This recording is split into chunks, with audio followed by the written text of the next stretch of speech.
नमस्कार। भाग 3 विसर्ग संधि में आपका स्वागत है। इससे पहले हमने 2 वीडियो बना चुके हैं। उसमें एक अच संधि का है यानी स्वर संधि का है, दूसरा व्यंजन संधि का है। आइए देखते हैं हम तीसरा विसर्ग संधि का वीडियो। विसर्ग संधि को हम किन किन भागों में बांट सकते हैं, तो इसका स्थूल स्वरूप हम यहाँ थोड़ा सा देखेंगे कि हम विसर्ग के साथ क्या क्या प्रक्रिया कर सकते हैं। एक तो हम विसर्ग को स बना सकते हैं, सकार बना सकते हैं, तो इसका हमने नाम रख दिया सत्व संधि। एक जो स बनेगा, विसर्ग के स्थान पर स बनेगा, उसको हम रुत्व भी बना देंगे, तो उसका नाम रख दिया हमने रुत्व। और विसर्ग के स्थान पे हम ऊ भी कर देंगे, तो उसका नाम कर दिया उत्व। यदि हम विसर्ग के स्थान पर ये करते हैं तो उसको यत्वादेश कर दिया। एक स्थान पर जो विसर्ग के स्थान पर रे करेगा और उसके बाद में अगर रे होगा तो एक रे का लोप हो जाएगा, तो रे लोप संधि होगी। कुछ स्थान ऐसे होंगे जहाँ पे विसर्ग का ही लोप हो जाएगा, तो उसे विसर्ग लोप संधि कहेंगे। सबसे पहले देखते हैं हम विसर्ग को स बनाते कि कहीं पे विसर्ग लगा हुआ है और उसको स कब बनाते हैं। तो यहाँ पे एक सूत्र है, विसर्जनीयस्य सः। विसर्ग को स कर देना है, सकार कर देना है, आधा स कर देना है। कब कर देना है? अगर विसर्ग के बाद में प्रथम और द्वितीय अक्षर हो, किसका? वर्गों का। तो इसमें खर प्रत्याहार विशेष रूप से है। तो खर प्रत्याहार में क्या होता है कि पहला दूसरा अक्षर आता है वर्गों का, लेकिन साथ में श स भी आते हैं। एक बार देखते हैं इसको। विसर्ग के बाद यदि आपको ख, फ, छ, फ, थ, च, ट, त, क, प, श, स अगर ये मिले तो आप विसर्ग के स्थान पर सकार कर देंगे। तो विसर्ग के स्थान पे क्या हो जाएगा? सकार हो जाएगा। इसके उदाहरण देखते हैं हम। हरि जमा त्रायते। यहाँ पे देखिए, हरि के बाद विसर्ग है, विसर्ग के बाद में त है। क्या है? तय। क्योंकि त्रय जो है तय और रे के संयोग से बनता है, तो तय प्रथम अक्षर होता है तय वर्ग का। तो तय होने के कारण यहाँ पर विसर्जनीय से विसर्ग के स्थान पर स आदेश हो गया, सकार हो गया। बालः तरन्ति, यहाँ भी वही स्थिति है। रामस्तथा, यहाँ भी वही स्थिति है। कहस्तत्र, कस्तत्र, रामस्तरति, रामस्तरति, कहस्ते, कस्ते, रामश्च। अब देखिए यहाँ पे थोड़ा सा हमें समझना होगा। राम है जमा च, तो यहाँ पे विसर्ग के स्थान पे सकार हो गया, लेकिन इश्चुत्व संधि और यहाँ पर हो गए स्तोश्चुनाश्चु से, इसलिए यहाँ पर जो है तालवी शकार आया है। धनुष टंकार, यहाँ पे क्या हुआ है? यहाँ पे ष्टुत्व संधि हुई है। निश्चल, बालस्तिष्ठति, कश्चित, निस्सारः, विष्णुस्त्राता। तो इस तरीके से यहाँ पे विसर्ग के स्थान पर क्या हुआ है? सकार और शकार को कुछ स्थानों पर ष्टुत्व और ष्टुत्व संधि हुई है। आइए देखते हैं विसर्ग संधि का अगला भाग, किस स को हम रू करेंगे। वास्तविकता में स कहाँ पर आता है कि जब हम प्रत्यय करते हैं यानी शब्द रूप बनाते हैं, तो वहाँ पे सु औजस, जो सबसे पहले सु आ जा रहा है। हाँ, और कई स्थानों पर जैसे जस का स है इत्यादि जो स है, उनकी बात हम यहाँ पे कर रहे हैं। तो उस, क्योंकि सु का भी अनुबंध लोप होने के बाद में स ही बचता है, तो उस स को हम स सजुसो रू, इस सूत्र से स को रू कर देते हैं। या फिर सजुष का जो शकार है उसके स्थान पे भी रू हो जाता है। यहाँ पे आपको चार्ट में दिख रहा होगा, स के स्थान पे रू हो रहा है और सजुष के स्थान पे र हो रहा है। तो पद के अंतिम, ये पद के अंत में होना चाहिए, है ना। ये किसके अंत में होना चाहिए? पद के अंत में। पद क्या होता है? शुभ तिङंतम पदम, यानी शुभ प्रत्यय हो या तिङंत प्रत्यय हो तो पद के अंतिम स को रू और सजुष शब्द के श को र आदेश होता है, इस र को विसर्ग हो जाएगा। आइए इसके कुछ उदाहरण देखते हैं। तो राम शब्द जो है उसको अगर हम प्रथमा एक वचन में बनाएंगे तो राम जमा सु कर देंगे। तो सु को अनुबंध लोप होने के बाद में स बच जाएगा। इस सूत्र से विसर्जनी से स सजुसो रू से स के स्थान पर रू आदेश होगा। रू को अनुबंध लोप होकर के र बच जाएगा। र बचने के बाद में उसको खर वसानयो विसर्जनीय से विसर्ग कर देंगे, तो यहाँ पे राम है बन जाएगा। इसी तरीके हरि जमा सु हरि ही, यानी सु को पूरा विसर्ग हो जाता है।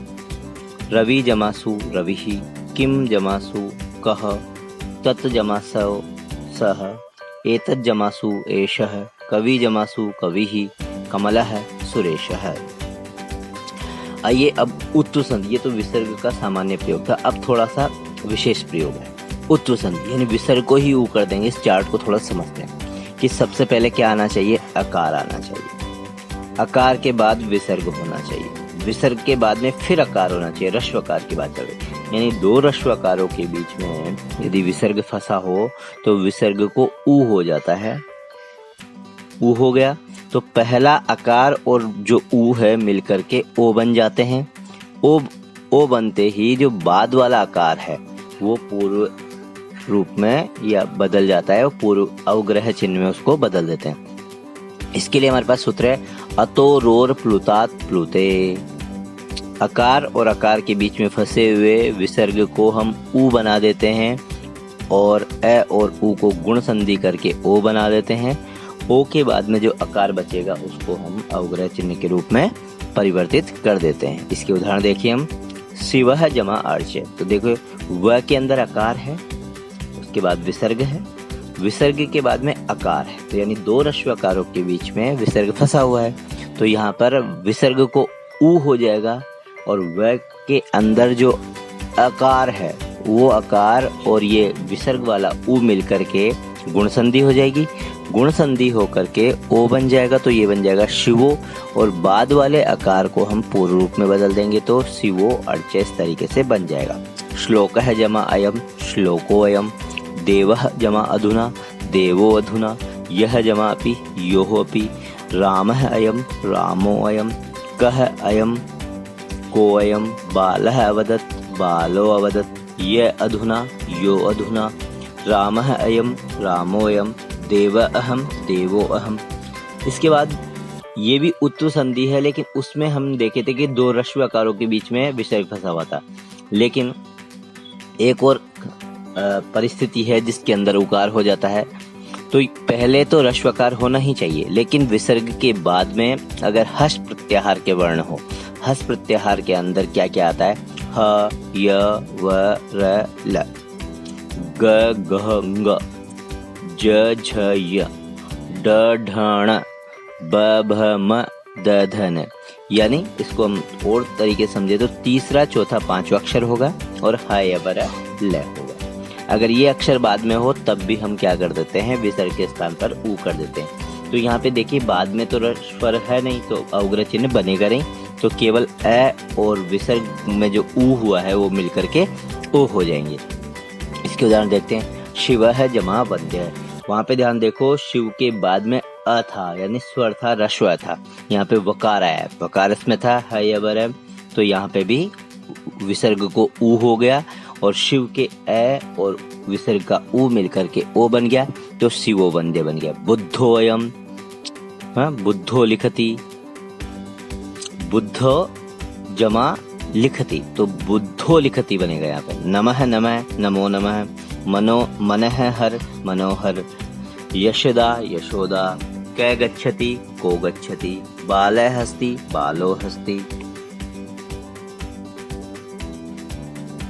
अब देखेंगे हम यत्तु संधि, भो भगो अघो अपूर्वस्य युवसी। भो पूर्वक, भगो पूर्वक, अघो पूर्वक, अपूर्वक।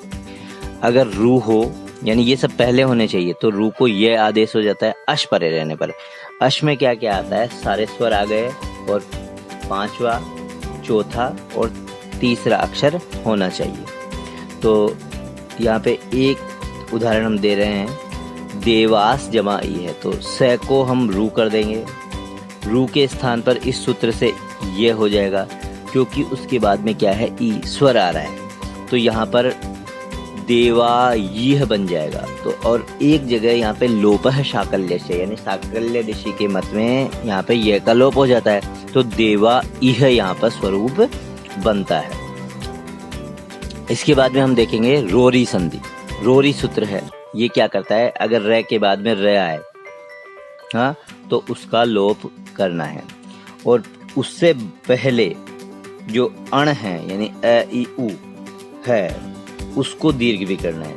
ये दीर्घ का काम ढ्र लोपे पूर्वश्य दीर्घोण ये सूत्र करता है। रोरी तो र का लोप करेगा और ढ्र लोपे पूर्वश्य दीर्घोण ये सूत्र जो है पहले विद्यमान र से पहले विद्यमान जो अकार है इकार है इनका या उकार है इनको दीर्घ करेगा।